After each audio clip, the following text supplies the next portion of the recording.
All right, buckle up for this one. We're diving into research where a team simulated 9,500 years of driving experience. 9,500. Yeah, and they did it without using any data from, real human drivers. Wow. So no learning from our messy human habits, just pure AI learning from scratch. Right. It's all thanks to their system called Gigaflow, which trains AI drivers entirely in a simulated world. So like a giant virtual driving school, but all the students and the instructors are AI. Exactly. They create this simplified virtual world, right? Okay. And they put up to 150 AI control agents in there. Cars, trucks, bikes, Oh, pedestrians, wow. all learning from each other. The scale of it is unbelievable. Yeah, how big are we talking? Over 1.6 billion kilometers of driving simulated. Hold on, 1.6 billion. That's like farther than the distance from the sun to Saturn. It is. How long did that even take to run? Well, here's the kicker. Gigaflow simulates 360,000 times faster than real time. Wait, what? So all those thousands of years of driving experience, it took a little over a week on a single computer with 8 GPUs. Okay, back up. How can you simulate driving that much faster than real time? Is this some kind of time warp? Not time travel, just really clever optimizations. They use techniques like batched simulation, where thousands of simulations run at the same time on different GPUs. So like having tons of virtual drivers learning at once. Yeah, kind of like an army of them all learning and evolving together. That makes sense. But wouldn't running all those simulations still require a ton of computing power? Surprisingly, no. They designed Gigaflow to be very cost-effective. The whole simulation costs less than $5 million per million kilometers simulated. Seriously, that's cheaper than a cup of coffee. All right, so they've got this huge simulation running, but how does one AI learn to control all these different types of vehicles? Do they have to train separate AIs for each, like one for cars, one for trucks, one for bikes? No, they don't. And that's what's so cool about this. One single trained AI policy can control any of the vehicles. Really? It just adjusts its parameters depending on what it's controlling. No need to train separate AIs. So it's like this AI just understands how to move through the world no matter what it's driving. Yeah, pretty much. Fascinating. But how do you even start training an AI like that? With a pretty simple reward system, actually, the AI gets rewards for reaching its goal. It's penalized for things like collisions, and it's encouraged to follow traffic laws and stay in its lane. So just basic safe driving stuff. Yeah, but here's the thing about self-play. Okay. As the AI agents interact and learn from each other, they start to do much more complex things that go beyond just following the basic rules. Oh, interesting. Like what kind of things? Like making unprotected left turns in heavy traffic, Ooh, yeah, those are tricky. or navigating through bottlenecks, or merging smoothly onto a highway. Wow. These are all things that require like real understanding of driving, right? Anticipating what others will do, making split-second decisions. And you're saying these behaviors just emerged. They weren't programmed in. Exactly. It's kind of like watching a kid learn to ride a bike. At first, they're wobbly and unsure. Right. But with practice, they just develop this like natural flow and confidence. That's what's happening here with these AI drivers. So this is more like, I don't know, a virtual evolution of driving intelligence. That's a great way to put it. And it all happens really fast because of something called advantage filtering. Advantage filtering, remind me what that is again? It basically makes the AI focus on the most important parts of the learning process. Like, think about it. A lot of the time you spend driving is pretty uneventful, right? Driving on a straight, empty road, it doesn't really teach you much. True. So they filter out all those boring parts. The AI focuses on the situations that are more challenging, like near collisions or tricky maneuvers. Ah, so it's like a highlight reel of the important stuff, which speeds up the learning. How do they even decide which parts are valuable? They use a metric called advantage. It basically measures how much better or worse the AI's action was compared to all the other things it could have done. The experiences with a high advantage, either positive or negative, are the ones they focus on for learning. So the AI isn't just learning from its mistakes. No. It's also learning from the times it made a really good decision. Exactly. It's learning from both the successes and the failures, and focusing on the experiences that really make a difference in its driving ability. Welcome back. Let's take a closer look at what makes Gigaflow so impressive, like from a technical perspective. All right. You mentioned before how they process a crazy amount of data in this simulation. How much are we talking about here? Oh, tons. We're talking 4.4 billion state transitions per hour. Okay, I'm not even sure what that means. It basically means they're simulating about 42 years of driving experience every hour on that computer. 42 years every hour. That's wild. How is that even possible? What's the secret sauce? Well, it's a few things working together. Okay. They've got a really fast-batched simulator, a small but powerful AI policy, Mm-hmm. and a super efficient training algorithm. All right, break that down for me. Let's start with the simulator. What makes it so fast? So picture this. Gigaflow is running 38,400 simulated environments all at once. Wow. Across 8 GPUs, each environment can have up to 150 vehicles in it. Okay. And all the basic calculations, like figuring out what actions to take and updating the positions of all the cars, they do that in batches. I see. So they're really taking advantage of the parallel processing power of those GPUs. Right. It's like having a whole army of virtual drivers all learning and making decisions simultaneously. But how do they even manage all that data? Wouldn't it be super chaotic? That's where spatial hashing comes in. Spatial hashing? Yeah. It's kind of like a super efficient GPS system for all those virtual drivers. Oh, okay. It keeps track of everyone's locations, speeds, and surroundings. And because the maps used in the simulations can get pretty big, they pre-compute all the observations about the environment and store it in this hash. Ah, so it's like a shared mental map for all the AI drivers constantly being updated. Exactly. And it makes looking up information during the simulation super fast. So you've got this massive simulation running smoothly. But how can one AI control so many different agents, each with their own unique properties? Yeah, that was my question too. The Gigaflow policy itself is pretty amazing. It's this single neural network, but it's surprisingly small, only 6 million parameters. And the reason it can control all these different agents is that it's parameterized. Parameterized. What does that even mean? Are you saying the same network can drive a car, a truck, and a pedestrian? Yep. It's kind of like giving the AI different instructions depending on what it's controlling. So it gets this input, a conditioning input that tells it what type of agent it's embodying at that moment, and that changes how it behaves. Without retraining the whole network. Right. No retraining needed. That's really efficient. So it's like the AI has this core understanding of movement and then it adapts that based on what it's controlling. Exactly. And the single policy architecture is one of the big reasons the system is so fast. One batch processing step handle millions of agents at once. Wow. Okay, that covers the simulator and the policy. What about the third element you mentioned, the high throughput training algorithm? Right. They use a version of an algorithm called PPO, proximal policy optimization, but they've tweaked it to work even better with their setup. That's the filtering part, right? You got it. They incorporated advantage filtering directly into the training process. Can you walk me through how that works again? I'm still trying to wrap my head around it. Sure. Remember how we talked about how a lot of driving is kind of boring, like just cruising along a straight road? Yeah. Well, advantage filtering takes that idea even further. It's not just about skipping over the boring parts. It's about focusing on the parts where the AI's decisions actually matter, like those close calls or those difficult maneuvers. So instead of learning from every second, the AI is learning from the most impactful moments. Right. It makes learning much faster and more efficient. How do they decide which moments are the most impactful, though? They use that advantage metric. Basically, it measures how good or bad the AI's choice was compared to all the other options. The moments with a high advantage, whether positive or negative, get more emphasis during training. So it's not just about learning from mistakes, it's about learning from the really good choices, too. Exactly. It's about optimizing the learning process to get the most out of the simulation reader. That's really clever. So we've got the simulator producing all this data. Advantage filtering is making sure the AI learns efficiently. But what about the neural network itself? What's going on under the hood there? Well, the neural network is designed specifically for the challenges of driving. It takes in tons of information about the environment and uses that to make decisions. What kind of information are we talking about? Well, it gets basic stuff like the car's speed, its position relative to the lane, the curvature of the road.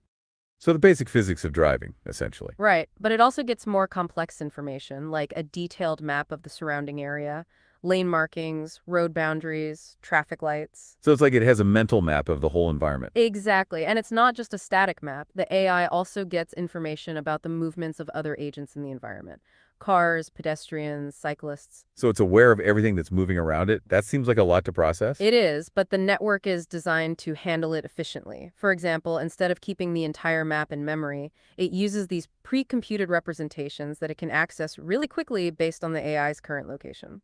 So it's only focusing on the relevant parts of the map at any given time. Yeah, exactly. They use similar techniques to keep track of the other agents in the environment. So the AI knows where everyone is and how they're moving. Yes, but it doesn't know things like their goals or intentions. That's important because in the real world, you don't know what other drivers are thinking, right? Right. So the AI has to learn to predict their behavior based on what it can actually see, just like a human driver. That makes sense. So they've created this system where the AI has to learn to drive defensively and anticipate the actions of others. Exactly. And this ability to handle these multi-agent interactions is what makes Gigaflow so robust. This is also impressive. Do we walk through how the training actually works? Like, how does the AI actually learn to drive? Okay, so imagine the AI gets dropped into a random spot on the map, Okay. and it's given a random destination. So it's like being thrown into a new city and told to find your way somewhere. Right. And the AI has to figure out how to get there safely, efficiently, following the rules of the road, navigating around all these other agents. That's quite the challenge. What happens next? The AI uses its neural network to decide what to do.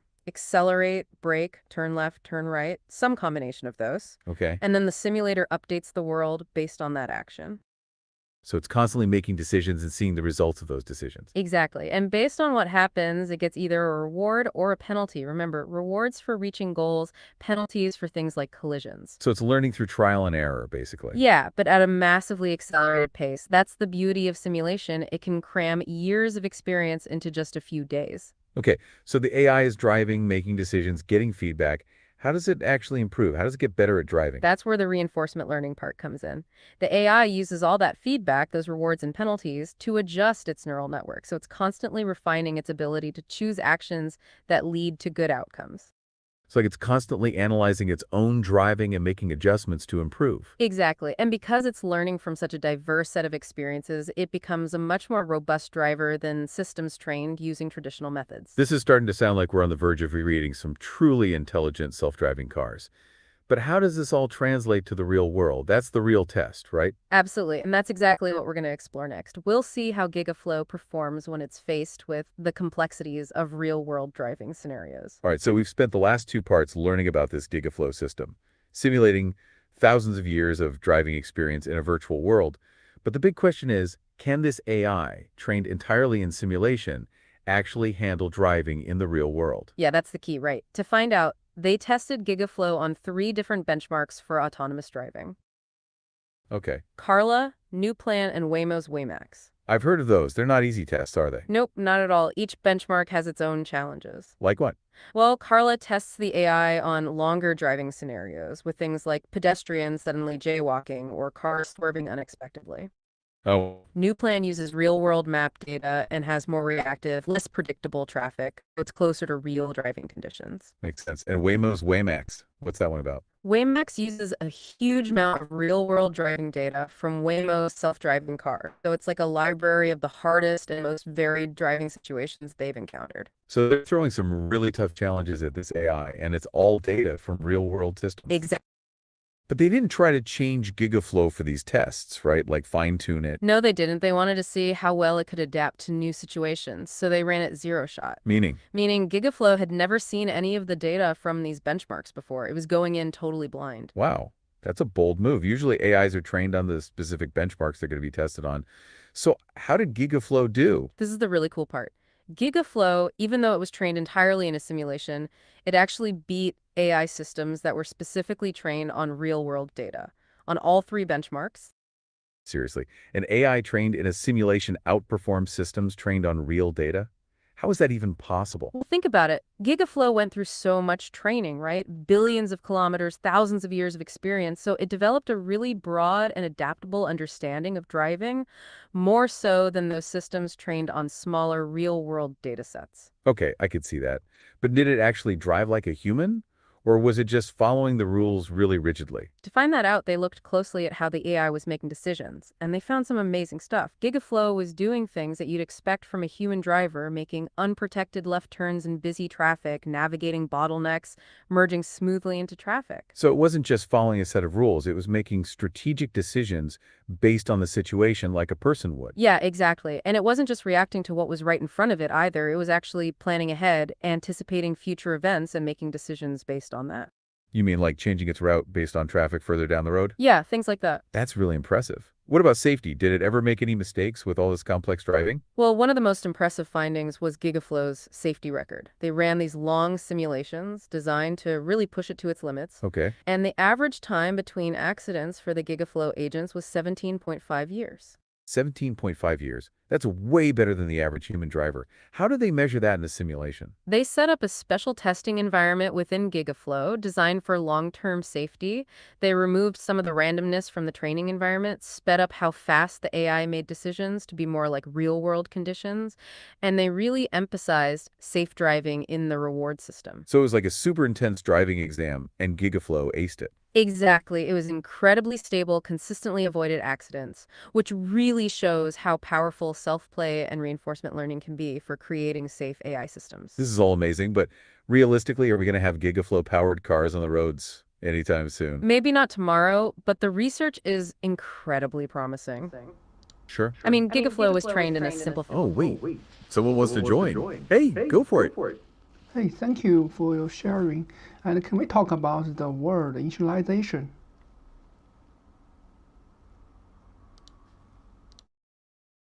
Absolutely, I'm glad you asked. Initialization is a really important part of the process here. Yeah, and it's a great question because it really highlights how they managed to make this system so efficient. So when we talk about initialization in this context, it refers to how they set up the starting conditions for each simulated drive. Okay, so it's like where the AI drivers start from and what their goals are. Exactly. They use two main techniques to speed this up.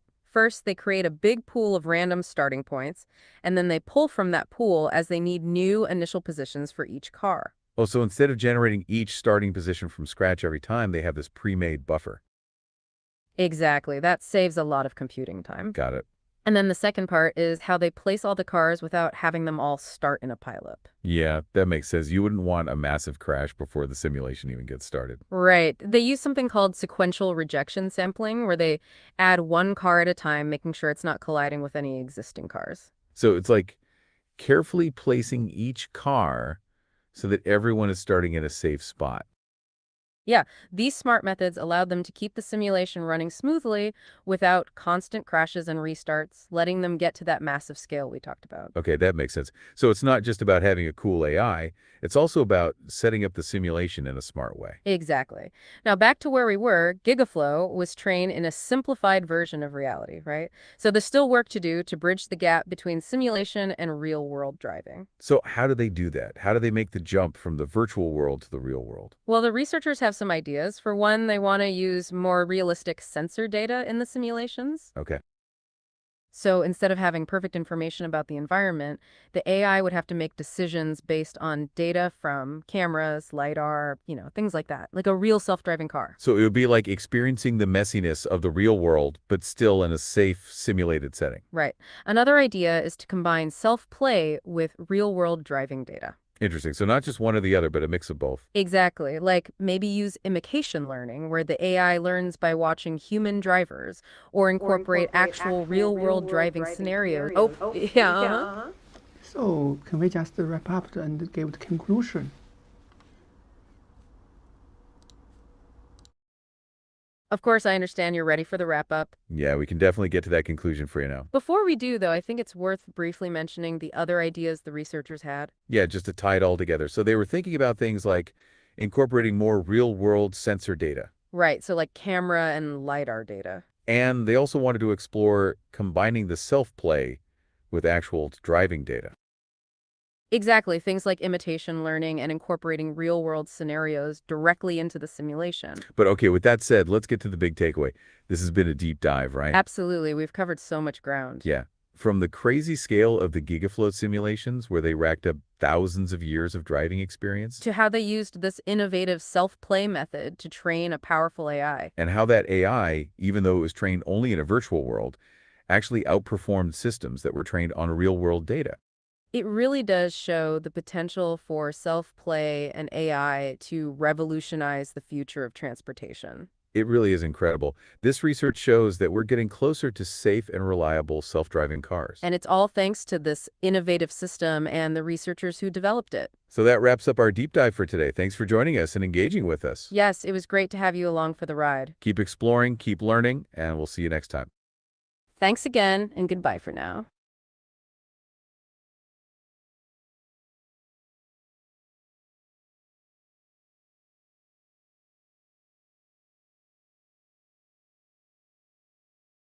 Ah, yeah, uh-huh. So the human data is not very important from this paper view.